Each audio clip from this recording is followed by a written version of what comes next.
Hello.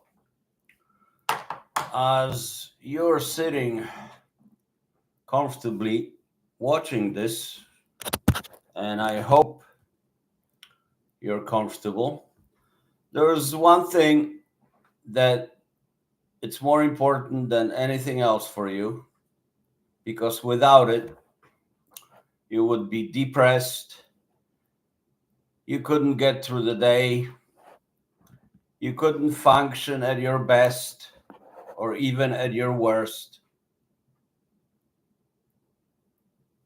You would have a very problematic day. I'm talking about your phone. Phones are ubiquitous. They're everywhere and they're constant presence for all of us, which also creates situations that are very different from not that long ago. When you had a private conversation before cell phones were everywhere, it was usually in your house, your office, or maybe a payphone. Now you can carry on conversation anywhere, and there is a problem because some people really don't care if everybody else hears their stories. I personally don't care to know that grandma has a hemorrhoids. Your brother cannot get a hard on because he got laid off from Google. Your mom who's going through menopause, and your dad fucking his tennis partner. And the partner ain't a girl. Your boyfriend is stupid and lazy, but he's good looking and good in bed. So there is a conundrum. Your best friend Stacy is dumb as a doorknob and a whore. But her daddy's got plenty of money, so she pays for everything and she can get you into best clubs in LA. Your grandpa tripped over a rubber toy left by his grandson, and the toy got stuck up his ass. He ended up in emergency room. And so it goes.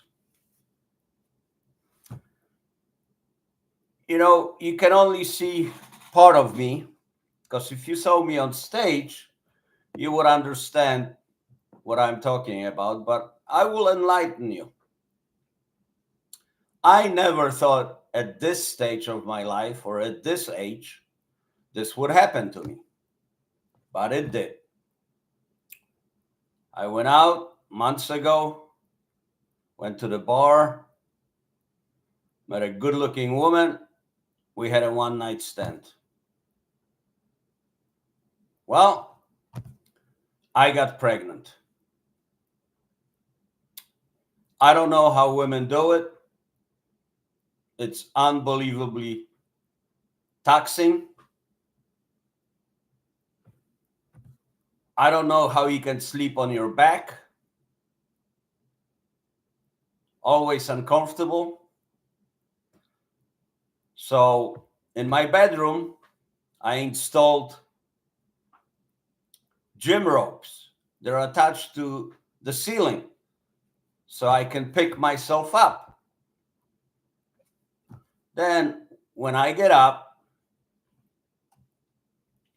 I have coffee and a cigarette. And right away, I throw up. I know what you're thinking. Believe me, I put milk in a coffee. I'm concerned about the baby. I'm a good dad. Then in the afternoon, when I have a martini or two at cocktail hour, I throw up again. I don't think all that throwing up is good for the baby. I just don't. My social life is shot. Nobody wants to go out with a pregnant guy. Spend a lot of time by myself.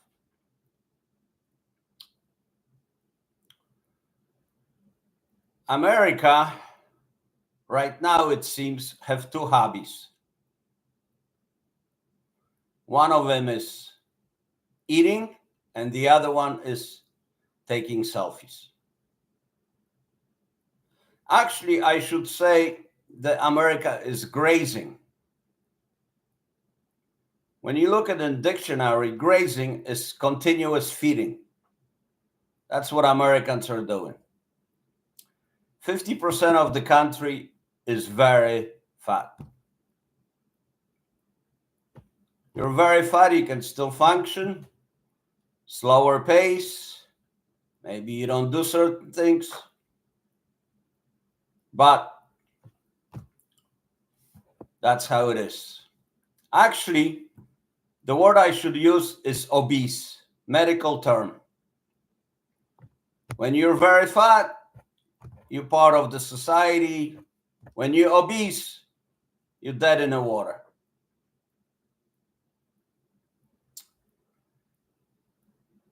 What I want to know, when you start this journey of life, you get to certain weight. Let's say your average weight is between 150, 170 pounds. You're a little bit fat. You don't work out much. That's fine, to each his own. But what happens when you hit 300? When you look in the mirror, you go, I think I've gained some weight. Maybe I just should eat fruits for a while. Then you get to 500. And what the fuck? How does that happen? Anyway, it's an epidemic. And also, the 30% above those 50% are not exactly gym material. It's not like they're working out like these guys who work out 8 hours a day, man. Every time you see them, they got a barbell in their hand. They go to the store, they got barbells, something heavy. Well, all of that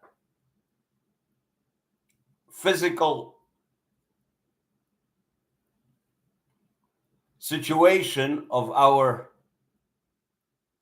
sisters and brothers got me thinking about that maybe Washington should get involved. And believe me, I am not the one that believes that governments got solutions for everything. But, they're busy impeaching each other because they got nothing else to do. Health insurance is not through the roof. Your home insurance just didn't double recently. Car insurance is prohibitive. You go to the grocery store, you need to have a winning lotto ticket. Education is not very expensive. So our tax system is not an abomination. So politicians really don't have that much important on a plate. So they're impeaching each other. Well, I have a proposition for them. Due to the situation in a country and how people got to this point, the obese and obese minus crowd, there should pass a law and put a moratorium on bending over in public. If you're 3x your weight, let's say you're supposed to be 170 pounds. If you go over 500, you cannot bend over in public. There would be an app. Government would get you an app on your phone. You could download it. There would be a statistical table. Tells you, if you're 5 feet tall, I don't know what reasonable weight. Let's say 150 pounds. So you get over 500, you cannot bend over in public.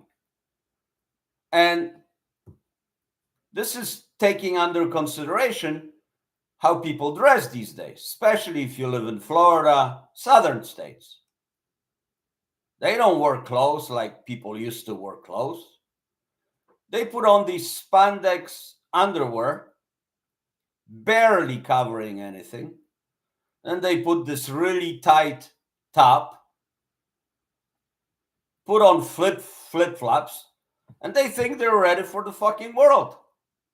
You know, they're ready to climb that corporate ladder of success. They're with it. They're go-getters.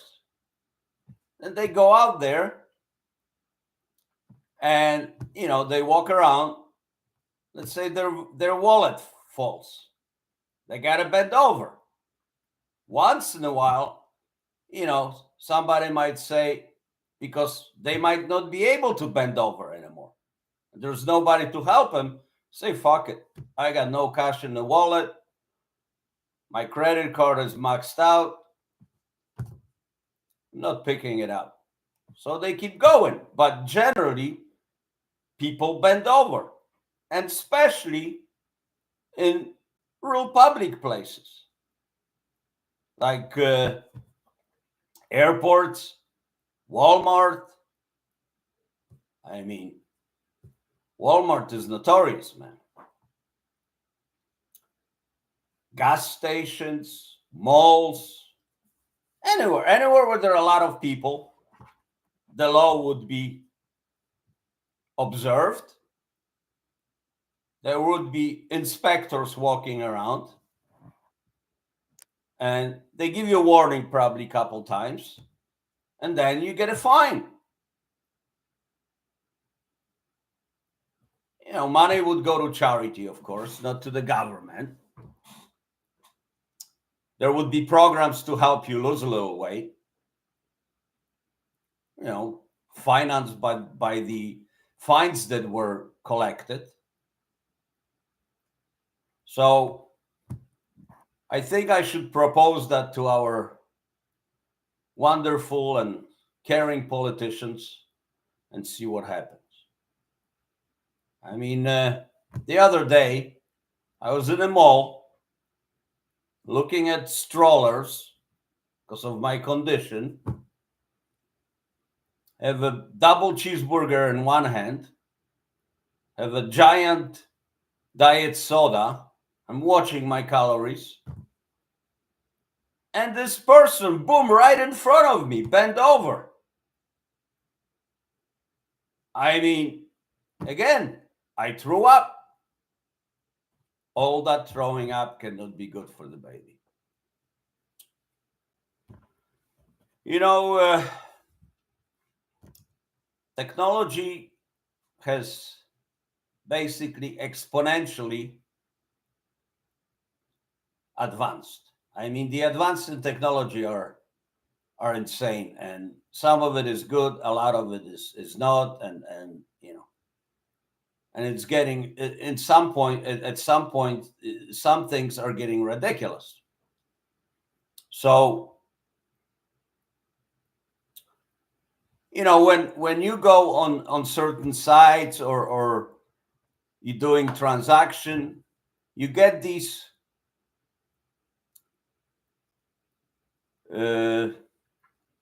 pictures that you're not a robot. In the beginning, you got a couple letters, couple numbers. They looked fucking contorted. They weren't easy to decipher, but you could still do it. Now, the fucking thing is unbelievable. You know, picture shows up. You got to confirm that you're not a robot, and you got to basically decipher this picture. You think it's a fucking raccoon on crack, and it's a fucking swan. You know, there is a programmer somewhere. He's high on fucking mushrooms, and going to himself, man, I'm going to fuck him up tonight. And he comes up with this shit. You look at another picture, there is a cat that looks like it has a diarrhea. And it's a fucking comet going through galaxy. So it goes, guys.